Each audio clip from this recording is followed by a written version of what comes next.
Yes, तो हमारा अब हम स्टार्ट करेंगे दैट इज फर्टिलाइजेशन से। फर्टिलाइजेशन वाला जो कंसेप्ट है वो किसने दिया था? स्ट्रासबर्गर ने फर्टिलाइजेशन इन प्लांट्स को समझाया था कि फर्टिलाइजेशन एक्चुअली है क्या। अब ये फर्टिलाइजेशन की मैंने पहले ही बताया था कि 2 स्टेप है। पहला है जर्मिनेशन ऑफ पोलन, और पोलन में से पोलन ट्यूब का निकलना, और दूसरा है पोलन ट्यूब जब पूरा निकल के पूरे अल्टीमेटली ओव्यूल तक पहुंच जाएगा, उसके बाद उसके अंदर जो फर्टिलाइजेशन होगा इस सिंगामी और ट्रिपल फ्यूजन जो होगा वो अपन पढ़ेंगे नेक्स्ट पार्ट ऑफ फर्टिलाइजेशन। तो अभी अपन सिर्फ पढ़ेंगे पोलन ट्यूब का बनना पोलन ग्रेन से। सो फर्टिलाइजेशन फर्स्ट स्टेप जो है pollen pistol interaction. Pollen pistol interaction means pollen grain का पिस्टल के ऊपर आके चिपकना। और ये जब चिपकते हैं तो क्या होता है, आइडेंटिफिकेशन होना बहुत जरूरी है। लाइक अगर रोज फ्लावर का पोलन ग्रेन उनकी अगर हिबिस्कस फ्लावर के पोलन ग्रेन पे आके चिपकेगा, सर रोज फ्लावर का पोलन ग्रेन अगर हिबिस्कस फ्लावर के स्टिग्मा पे आके चिपकेगा तो क्या पॉलिनेशन होगा? नहीं, क्योंकि रोज एक अलग स्पीशीज है, हिबिस्कस एक अलग स्पीशीज है। हिबिस्कस मीन्स गुड़हल का फूल, तो गुलाब और गुड़हल के फूल अलग अलग स्पीशीज है। तो अगर गुलाब का पोलन ग्रेन अगर हिबिस्कस पे आके हिबिस्कस के स्टिग्मा पे आके चिपकेगा तो भी पॉलिनेशन, वो पॉलिनेशन नहीं कहलाएगा, क्योंकि वो पॉलिनेशन किसी काम का नहीं है, क्योंकि जो हिबिस्कस है उसका स्टिग्मा उस रोज के पोलन ग्रेन को नहीं पहचान पाएगा, वो सिर्फ और सिर्फ हिबिस्कस के ही पोलन ग्रेन को पहचान पाएगा। Isn't it? So that is what सबसे पहला स्टेप होता है पोलन पिस्टल इंट्रैक्शन। फिर दूसरा स्टेप होता है सिक्रीशन फ्रॉम स्टिग्मा। अब इसमें देखिए ये है हमारा पिस्टल, इसमें ये है स्टाइल, ये है स्टिग्मा। स्टिग्मा के ऊपर आके बैठा हमारा पोलन ग्रेन। पोलन ग्रेन अगर पता हो दैट इज इसमें इंटाइन अंदर वाली लेयर, बाहर वाली लेयर एक्साइन। अंदर 2 टाइप की न्यूक्लियस, एक जनरेटिव न्यूक्लियस और दूसरा ट्यूब न्यूक्लियस, या बोल सकते हैं जनरेटिव सेल और एक ट्यूब सेल। क्योंकि हमें पता है कि पोलन हमेशा 2 सेल स्टेज में ही एंकर से रिलीज होता है, तो 2 सेल स्टेज में ही एंकर से निकलता है। सो ये 2 सेल, एक हो गया जनरेटिव सेल, दूसरा हो गया ट्यूब सेल। ये जो जनरेटिव सेल है दैट इज ये ब्लैक वाला जो सेल है दैट इज वो एक्चुअली ये जो मैंने ड्रॉ की है ये न्यूक्लियस है, तो इतना जो सेल का पार्ट है दैट इज जनरेटिव सेल, इतना सेल का पार्ट इज ट्यूब सेल। अब जनरेटिव सेल जो है वही आगे जाके डिवाइड होके 2 मेन न्यूक्लियस बनाएगा। देखो ये जनरेटिव सेल है, इसमें एक माइटोसिस होगा, एक माइटोटिक डिवीजन होगा, जिससे कि जनरेटिव सेल 2 पार्ट्स में टूट जाएगा और 2 मेल गैमेट्स बन जाएंगे। तो जनरेटिव सेल से अल्टीमेटली बनते हैं 2 मेल गैमेट्स, और ये ट्यूब सेल बनाएगा पोलन ट्यूब। ओके, सो तो ये तो जैसे ही पहले पोलन ग्रेन आके स्टिग्मा पे बैठा, स्टिग्मा पे चिपका, तो स्टिग्मा से फिर क्या होता है, कुछ सिक्रीट होने लगता है। क्या सिक्रीट होता है? दैट इज वाटर और शुगर। वाटर और शुगर सिक्रीट होने लगता है। अगर स्टिग्मा ने पहचान लिया कि हाँ ये मेरी ही स्पीशीज़ का पोलन ग्रेन है, तो फिर वो ये वाटर और शुगर सिक्रीट करने लगता है, जिससे कि वो पोलन ग्रेन जो आया है वो कहीं उड़ के ना जा पाए, वो भाग ना पाए। तो उसको शुगर और वाटर सिक्रीट करके शुगर और वाटर मिलेगा तो जैसे चाशनी ऐसी बन जाएगी। तो चाशनी चिपचिपी होगी तो उस पर पोलन ग्रेन आराम से आके चिपक जाएगा, चिपक सकता है। तो जैसे ही एक बार इसने पोलन पिस्टल ने आइडेंटिफाई कर लिया पोलन को कि हाँ ये मेरी स्पीशीज़ का पोलन है, तो नेक्स्ट स्टेप होगा सिक्रीशन फ्रॉम स्टिग्मा। को कुछ शुगर और वाटर सिक्रीट करने लगेगा और स्टिग्मा, और ये शुगर और वाटर जो है ये पोलन ग्रेन के अंदर जाने लगेंगे। तो ये तो पोलन ग्रेन को चिपका के रखने में भी हेल्प करेगा ये शुगर और वाटर, प्लस दूसरा ये उसके अंदर जाएगा। जैसे ही वाटर और शुगर अंदर जाएगा तो वो पोलन ग्रेन हल्का सा फूल जाएगा और उससे फिर फर्स्ट माइटोटिक, एक माइटोटिक डिवीजन होगा, एक माइटोसिस होगा, जिससे कि दो मेल गैमेट्स बनेंगे। साथ ही साथ पोलन या ट्यूब सेल से पोलन ट्यूब का भी बनना शुरू होगा। Third step is germination of pollen grain. मतलब जर्मिनेशन ऑफ पोलन ग्रेन का मतलब pollen tube emerges from germ core.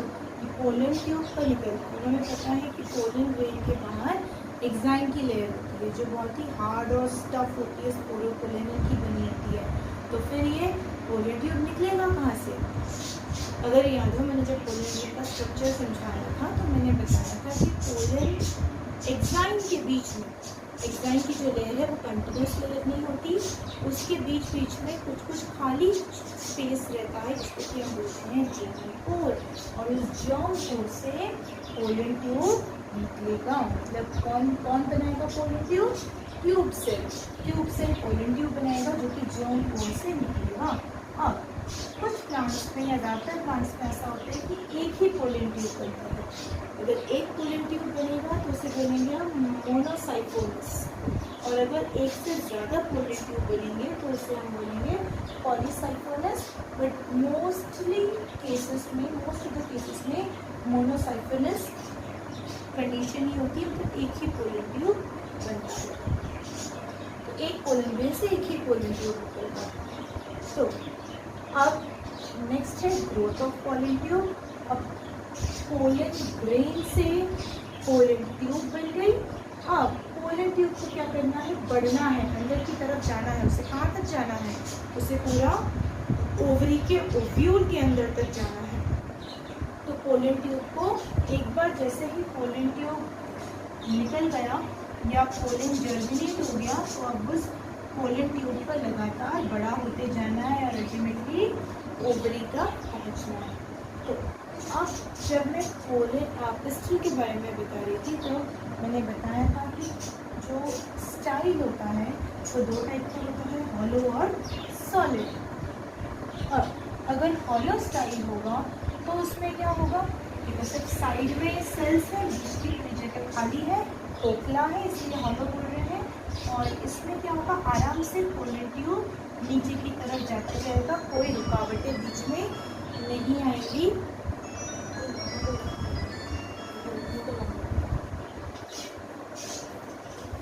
तो इसमें तो आराम से, ये अंदर से खोखला है तो पोलन ट्यूब निकलेगा और आराम से इस खाली स्पेस में से निकलते हुए ओवरी तक पहुंच जाएगा। लेकिन उस केस में क्या, जब सॉलिड स्टाइल होता है, सॉलिड स्टाइल में क्या होगा कि ये मैंने बताई थी ये डायग्राम, दैट इज इसमें अंदर जो होता है साइड में एपिडर्मल सेल्स होती हैं और बीच में पूरा भरा हुआ होता है कंडक्टिव टिश्यू। कंडक्टिव टिश्यू पूरा बीच में भरा हुआ होता है, इसकी वजह से स्टाइल में बिल्कुल भी जगह नहीं होती है। तो क्या इनमें पॉलिनेशन नहीं होगा? ऐसे प्लांट्स जिनमें कि सॉलिड स्टाइल होता है, नहीं, उनमें भी पॉलिनेशन भी होगा और फर्टिलाइजेशन भी होगा। फर्टिलाइजेशन कैसे होगा? इनमें पोलन ग्रेन आया, पोलन जर्मिनेट हुआ, जर्मिनेट होने के बाद पोलन ट्यूब क्या करेगा? पोलन ट्यूब अंदर की तरफ उसे जाना है तो वो धक्का लगाएगा उस कंडक्टिव टिश्यू में कि धक्का मुक्की करते हुए वो अंदर की तरफ जाएगा। लाइक फॉर एग्जांपल ऐसा कंसिडर करो कि हम लोग रेलवे स्टेशन पे हैं और वो सिचुएशन जब हम बहुत देर से ट्रेन का वेट कर रहे होते हैं एंड ट्रेन आती है फाइनली आती है, तो क्या सिचुएशन होता है उस टाइम रेलवे स्टेशन पे? इट्स लाइक सबको लगता है कि सबसे पहले मैं ट्रेन के अंदर जाऊँ। इसे तो एकदम खतरनाक धक्का मुक्की होती, कोई इधर से दबा रहा है, कोई इधर से धक्का मार रहा है, हम एकदम पूरे स्क्वीज हो जाते हैं, पिचक जाते हैं बिल्कुल ऐसे। तो सेम कंडीशन होती है इधर इस पोलन ट्यूब की सॉलिड स्टाइल के केस में। जब जैसे ये पोलन ट्यूब अंदर जा रहा होता है तो ये कंडक्टिव टिश्यू एक प्रेशर लगाता है इस इन पोलन ट्यूब पे, और जब प्रेशर लगता है तो क्या होता है, ऐसे चांसेस, अगर मान लो हमने इस पोलन ट्यूब को दबा दिया, पिचका दिया, तो क्या होगा, ये जो मेन न्यूक्लियस और जो साइटोप्लाज्मा है, पोलन ग्रेन के अंदर जितना भी मटीरियल था वो पूरा पोलन ट्यूब में आ गया था। तो अब वो पोलन ट्यूब से वापस उचक के पोलन ग्रेन के अंदर चला जाएगा, तो उससे क्या होगा, वो मेल गैमेट कभी भी ओवरी तक पहुंच ही नहीं पाएगा, वो इधर से ऊपर, ऊपर से नीचे, बस यही इनका चलता रहेगा। तो ये कोई मजाक तो नहीं हो रहा है, यहाँ पे कोई खेल तो नहीं चल रहा है। तो अल्टीमेटली मोटिव क्या है कि मेल गैमेट को ओवरी तक पहुंचाना। तो उसके लिए फिर एक मैकेनिज्म होती है सॉलिड स्टाइल के केस में, कि क्या होता है, कैलोस प्लग बन जाते हैं। लाइक एक बार ये पूरा पोलन का मटेरियल पोलन ट्यूब में आ गया, तो फिर यहाँ पे कैलोस प्लग बन जाएगा। ऐसे कैलोस प्लग बन जाएगा तो क्या होगा कि ये अब इसको भले यहाँ से प्रेशर लगाएगा कंडक्टिव टिश्यू, उसको पिचकाएगा पोलन ट्यूब को, लेकिन पिचकाने पर भी जो मेन न्यूक्लियस और साइटोप्लाज्म है वो ऊपर की तरफ नहीं उछले। तो फिर, और ये कैलोस प्लग ऐसा नहीं कि एक बार एक ही जगह पे बनता है, वो थोड़ी थोड़ी दूर में पोलन ट्यूब में बनता रहता है।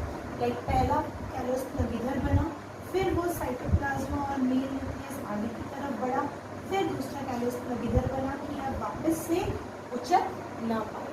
तो थोड़ी थोड़ी दूरी पे कैलोस प्लग बनता रहता है, जिससे कि मेल गैमेट और साइटोप्लाज्मा वापस पोलन ट्यूब में या वापस पोलन ग्रेन में न जा पाए, वो आगे की तरफ ही जाता जाए, वो अल्टीमेटली ओवरी की तरफ ही जाते जाए। सो दिस इज व्हाट, यहाँ तक है हमारा फर्स्ट पार्ट ऑफ फर्टिलाइजेशन की। मतलब अल्टीमेटली हमारे बोल सकते हैं हम हमारे मेल गैमेट जो हैं वो अब पोलन ट्यूब के थ्रू वो पहुँच गए हैं ओवरी तक। अब ओवरी के अंदर क्या होगा वो हम देखेंगे हमारी नेक्स्ट वीडियो में।